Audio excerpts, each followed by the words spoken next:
நம்ம எல்லாருக்குமே ஜோஜு ஜார்ஜா ஒரு நடிகரா தெரியும். தக் லைஃப், ரெட்ரோ, அதுக்கு முன்னாடி ஜெகமே தந்திரம்னு தமிழ்ல ஒரு 3 படங்கள் கிட்ட பண்ணியிருக்கிறாரு. ஆனா இவரே எழுதி, இவரே இயக்கி, அதுல இவரே ஹீரோவா நடிச்ச ஒரு தரமான கேங்ஸ்டர் கிரைம் த்ரில்லர் பத்தி நம்மள எத்தன பேருக்கு தெரியும்?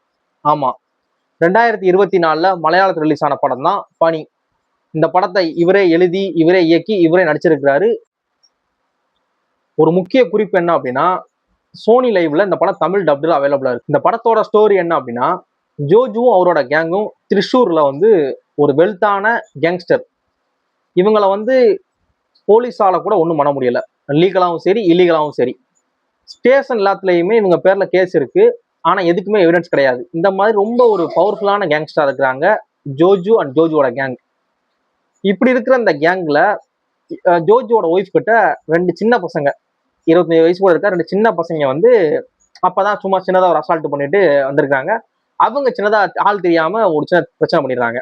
அதுக்கு ஜோஜு போட்டு 2 பேரையும் பொழந்துடுறாரு. அதை அவங்க மனசுல வச்சுக்கிட்டு ஒரு ரிவெஞ்ச் எடுக்கிறதா சொல்லி ஒரு பெரிய தப்பு பண்ணிடுறாங்க. அந்த தப்புக்கு ஜோஜு எப்படி பதில் சொன்னாரு அப்படிங்கிற ஒரு பக்கா ரிவெஞ்ச் ட்ராமா தான் பனி. ஜோஜு அவர்களோட ஆக்டிங்க்கு பத்தி பெருசா சொல்ல வேண்டிய அவசியமே கிடையாது.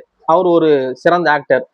தமிழ்ல தக் லைஃப், ரெட்ரோ, ஜெகமே தந்திரம்னு படங்கள் பண்ணியிருக்காரு. இது போக மலையாளத்துலயுமே அவர் படங்கள் நான் ஒரு 4-5 படங்கள் பார்த்துருக்கேன். ஆண்டனி, ஜார்ஜ் மரியம், பொறிஞ்சி ஜார்ஜ் மரியம் நினைக்கிறேன். இந்த மாதிரி ஒரு 2-3 படங்கள் நான் பார்த்துருக்கேன். அதுல எல்லாத்துலயுமே அவரோட ஆக்டிங் வந்து ரொம்ப ஒரு அந்த கதாபாத்திரத்துக்கு தேவையான ஒரு நேர்த்தியான நடிப்பை தான் அவர் கொடுத்துருப்பாரு. ஆனா ஒரு இயக்குனரா அவர் பண்ணது வந்து ரொம்ப பயங்கரமா இருக்கு. ஏன்னா இதான் அவரோட முதல் படம். ஒரு முதல் படத்திலேயே எந்தவித லேகும் இல்லாம படம் எந்த இடத்தையும் நம்மளுக்கு போர் அடிக்கல. அது மாதிரி படத்துக்கான பில்டப் இருக்குல்ல, அது எல்லாமே சூப்பரா இருக்கு. ஒரு 2 சின்ன பசங்க ஒரு பெரிய கேங்ஸ்டரை என்ன பண்றாங்க அப்படிங்கறதான் படம். அந்த சின்ன பசங்களை ஈஸியாலாம் அவங்க ஒண்ணுமே பண்ண முடியல. ஜோஜுவோட கேங்காலையுமே அவங்களும் இந்த கேங்கை போட்டு பந்தாடுறாங்க. ஒரு கட்டத்துல ஜோஜு இவங்களுக்காகலாம் பயந்து ஒரு நிலைமைக்கெல்லாம் கதை போகுது. அந்த மாதிரிலாம் இருக்கு. அப்படிங்கிறப்ப ரொம்ப ஒரு பல படங்கள் இயக்குன ஒரு இயக்குனர் எப்படி இயக்கியிருப்பாரோ அதே மாதிரி தன்னோட முதல் படத்திலேயே ரொம்ப ரொம்ப பெர்ஃபெக்டா எடுத்திருக்கிறாரு ஜோஜு இந்த படத்தை. ஜோஜோ ஆக்டிங் வந்து ரொம்ப பயங்கரமா இருக்கு. அது மாதிரி ஜோஜுவோட லுக்கு பாத்தீங்கன்னா ஒரு அவரோட லுக்கே ஒரு ஹீரோயிக்கா ரொம்ப ஒரு அந்த அந்த லுக்கே ஒரு பயமுடுத்துது. அதுவும் குறிப்பா அந்த இன்டர்வல் பிளாக் கிட்ட ஒரு சின்னதா அவங்க 2 பேரும் ஒரு பிரச்சனை பண்ணிட்டு போயிருவாங்க. வீட்டுக்கு நடந்து வருவாரு. நடந்து அந்த ஸ்டெப்ஸ்ல ஏறி வருவாரு. நம்ம பாக்குற ஸ்கிரீன் ஃபுல்லாவே அவர் ஃபேஸ் தான் தெரியுற மாதிரி இருக்கும். அந்த பியர்டு, அந்த லுக்கு, அந்த கழுத்துல அந்த செயின், அந்த அவர் போற அந்த குர்தா மாதிரி ஒரு கெட்டப்ல இருக்கிறதுக்கு அதுக்கும் இந்த அந்த லுக்கே ஒரு பயங்கரமா ஒரு ஒரு ஒரு ஒரு டெவில் மாதிரி இருக்கும் அந்த லுக்கே. அவங்களை அடுத்து போட்டு பிச்சு எரிய போறாங்கிற மாதிரி இருக்கும். அதே மாதிரி சீமா அவங்க அவரோட அம்மா படத்துல அவங்க வந்து ஒரு டைலாக் பேசுவாங்க. கிரி இந்த மாதிரி ஒன்றும் பயப்படாத, கண்டிப்பா அவங்க கையில சிக்குவாங்க, சிக்குனா என்ன விட்டுறாத அப்படின்பாங்க. அவங்கள அந்த முறைச்சு பாக்குற மாதிரிலாம் அதெல்லாம் இருக்கும். அதான் இன்டர்வல் பிளாக் பயங்கரமா இருக்கும். அது மாதிரி படத்துல நிறைய இடங்கள்ல ஹை மூமெண்ட்ஸ் நிறைய இருக்கு. அந்த 2 சின்ன பசங்க வீட்டுக்குள்ள வந்து சின்னதா ஒரு ஒரு பெரிய தப்பு பண்ணிட்டு போயிருவாங்க. அந்த சீனை நமக்கு ஆடியன்ஸா பாக்குறப்ப நமக்கு கோவம் வரும். அந்த மாதிரியான இது. அது மாதிரி ஜோஜு ஓப்பனிங் சீனே ஜோஜு வந்து ஒருத்தனை போட்டு அடிக்கிறது தான். அதெல்லாம் ரொம்ப சூப்பரா இருக்கும். ஒரு சின்ன பிரச்சனை இன்னொரு ஆளுக்காக போவாரு. போய் காசு தர மாட்டேன்னு சொல்லுவான். சப்புன்னு அடிச்சிருவாரு. அடிச்சுட்டு யார்ட்டையும் கேளு யார் அடிச்சானு அவன் சொல்லுவான். அப்புறம் வந்து எனக்கு காசை கொண்டு போவாரு. ரொம்ப அந்த ஒரு பில்டப் சீனே கொஞ்சம் வித்தியாசமா இருக்குல்ல. சப்புன்னு அடிச்சிருவாரு. அடிச்சுட்டு அவன்கிட்ட போய் கேளு அவன் யாரு என்ன பத்தி சொல்லுவான். சொன்னதுக்கு அப்புறம் எனக்கு காசை கொடுத்துட்டு போ அப்படின்பாரு. அவன் அதுக்கடுத்து பைக்கு வந்து கொடுத்துருவான். மன்னிச்சுங்கண்ணே தெரியாம பேசிட்டேன் அப்படின்பா.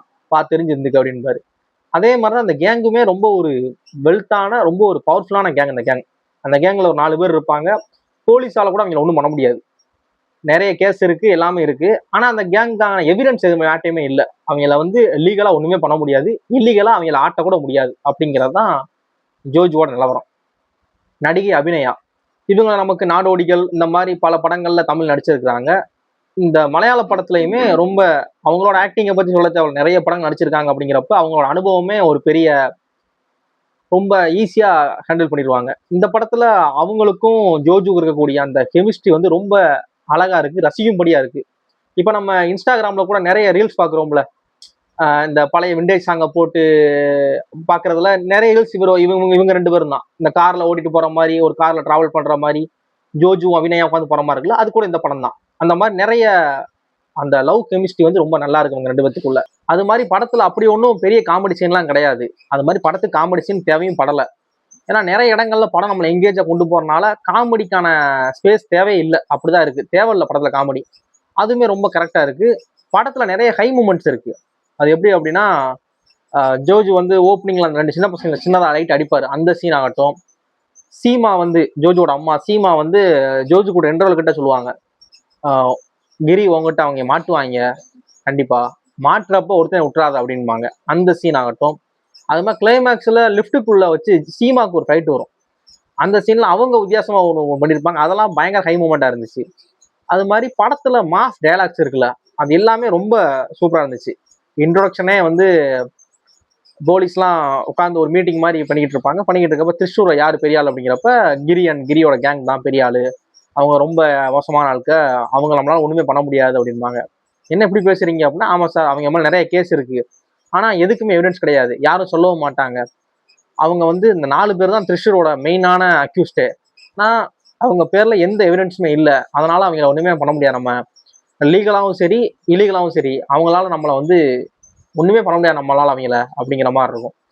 அதுக்கு எல்லாத்துக்குமே ரொம்ப சூட்டபிளான ஆளு தான் ஜோஜுவோட கேங்கு.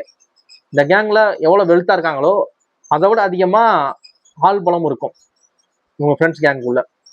அதே மாதிரி அந்த கிளைமாக்ஸ் கிட்ட அந்த 2 சின்ன பசங்களை பிடிச்சிருவாங்க. பிடிச்ச பிறகு ஒரு போலீஸ் சொல்லுவாரு, சார் இவங்க வந்து அசால்ட்டை விடுறாள்லாம் கிடையாது, கண்டிப்பா இவங்களை காப்பாத்தி இவங்களை வந்து அவங்க எடுத்துட்டு போயிடுவாங்க, எப்படியாவது கடத்திடுவாங்க நம்மகிட்ட இருந்து, கடத்தினாங்கன்னா இவங்க பாடி கூட நம்ம கிடைக்காது அப்படின்பாங்க. என்னையா போலீஸா இருந்துகிட்டு அவங்க சப்போர்ட் பண்ற அப்படின்னா, சார் இதுக்கு முன்னாடி ஒரு 7-8 வருஷத்துக்கு முன்னாடி அந்த 4 பேர்ல ஒருத்தனை வந்து ஏதோ திட்டானா ஏதோ பண்ணதுக்கு இந்த கேங் ஒருத்தனை தூக்குனாங்க, இன்னைக்கு வரைக்கும் அவன் பாடி கிடைக்கல, அவனை என்ன பண்ணாங்கன்னு யாருக்குமே தெரியல, அவன் இருக்கானா செத்துட்டானா, செத்தவனை பாடி கூங்கானா கூட கொடுக்க மாட்டேங்கிறாங்க, அவன் என்ன ஆச்சுன்னு கூட யாருக்கும் தெரியல. அப்படிங்கிறப்ப இவங்க நம்ம கையில இருந்து தப்பிச்சாங்கன்னா இவங்க நமக்கு கிடைக்கவே மாட்டாங்க சார், அது இன்னும் நமக்கு கொஸ்டின் மார்க்கா தான் இருக்கும் அப்படிங்கிற மாதிரிலாம் சீன் இருக்கும்.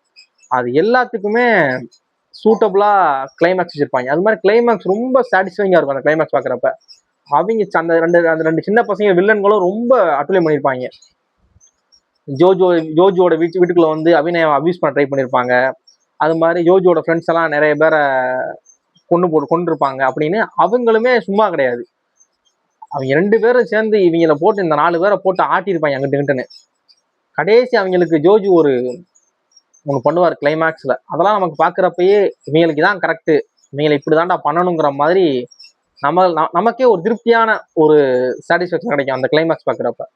அது மாதிரி படத்துல ஹீரோ வெல்த்தான ஒரு கேங்ஸ்டர் எல்லாம் ஓகே தான், ஆனா அதுக்காக இப்படியாங்கிற மாதிரி இருக்கும்.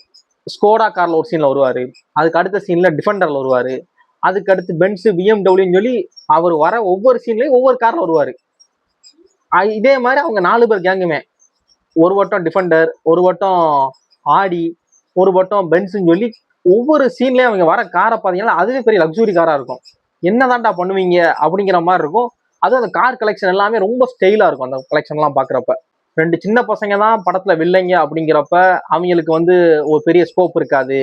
ரொம்ப அசால்ட்டா ஹீரோ வந்து அவங்களை கொன்றுவார் அப்படின்னு நினைச்சோம்னா அதுதான் இங்க வேற தலைகீழா இருக்கும். அந்த 2 பேரு இவங்க மொத்த கேங்கையும் ஆட்டி படைப்பாங்க. அதுவும் ஒரு கட்டத்துல இவங்க தலைமறைவாக நிலைமைக்கு வந்துருவாங்க. ஏன்னா ரெண்டு சின்ன பசங்க, ஒரு பெரிய யானை இருக்கு, அந்த யானை வந்து சிங்கத்துக்கு நேரம் மோதிரும், ஆனா எறும்பை கூட அதால நசுக்க முடியாது, எறும்பு போட்டு காதுக்குள்ள போய் குடஞ்சிரும். அந்த மாதிரி இவங்க 2 பேர் சேர்ந்து இந்த கேங்கே குடஞ்சிருவாங்க. ஒரு கட்டத்துல தலைமறைவாக நிலைமை வந்துருவாரு ஜோஜு. ஆனா அவன் என்ன பண்றான்னு தெரிய மாட்டேங்குது. 2 சின்ன பசங்க தான் என்னென்னமோ பண்றாங்க இஷ்டத்துக்கு. அப்படிங்கிறப்ப இவங்க நேர்மையா இருந்தா கூட அழிச்சு போடலாம், ஒளிஞ்சு குள்ளநடி மாதிரி அங்கிட்டு இங்கிட்டு ஓடிக்கிட்டு அது இது பண்ணிட்டு இருக்காங்க. இவங்களை எப்படி பொழக்கிறதுங்கிறதே ஜோஜுக்கு ஒரு பெரிய டாஸ்க் ஆயிரும். அவங்களுக்கான ஸ்கோப்புமே ரொம்ப நல்லா தான் இருந்துச்சு. பொதுவா படங்கள்ல பாத்தீங்க அப்படின்னா ஹீரோ வந்து ஒரு சின்ன பையனா இருப்பாரு, ஹீரோக்கு வெல்த் இருக்காது, ஹீரோ ஒரு ஏழையா இருப்பாரு, ஒரு பணக்கார வில்லனா ஒரு கேங்ஸ்டரான வில்லனா ஹீரோ அழிக்கிற மாதிரி இருக்கும். இங்க அப்படியே உல்டாவா ஹீரோ பெரிய பணக்கார வில்லன், ஹீரோ ஒரு கேங்ஸ்டர், ஹீரோட்ட எல்லாமே இருக்கும், ஆள் பலம் அடியாள் பலம் பண பலம்லாம் இருக்கு. இங்க வில்லன்ட்ட ஒண்ணுமே இருக்காது. அந்த மாதிரி ஒரு வில்லனை வச்சு இந்த ஹீரோ என்ன பண்றாரு அப்படிங்கிறத ரொம்ப அழகா காமிச்சிருக்காரு. ஓவரால் ரிவ்யூ என்ன அப்படின்னா, இந்த படம் ஒரு மஸ்ட் ட்ரைன்னு தான் சொல்லுவேன். இந்த படம் சோனி லைவ்ல அவைலபிளா இருக்கு. இந்த படத்தை பாருங்க. பார்த்துட்டு உங்களோட ஒப்பீனியனை மறக்காம ஷேர் பண்ணுங்க. தேங்க்ஸ் ஃபார் வாட்சிங்.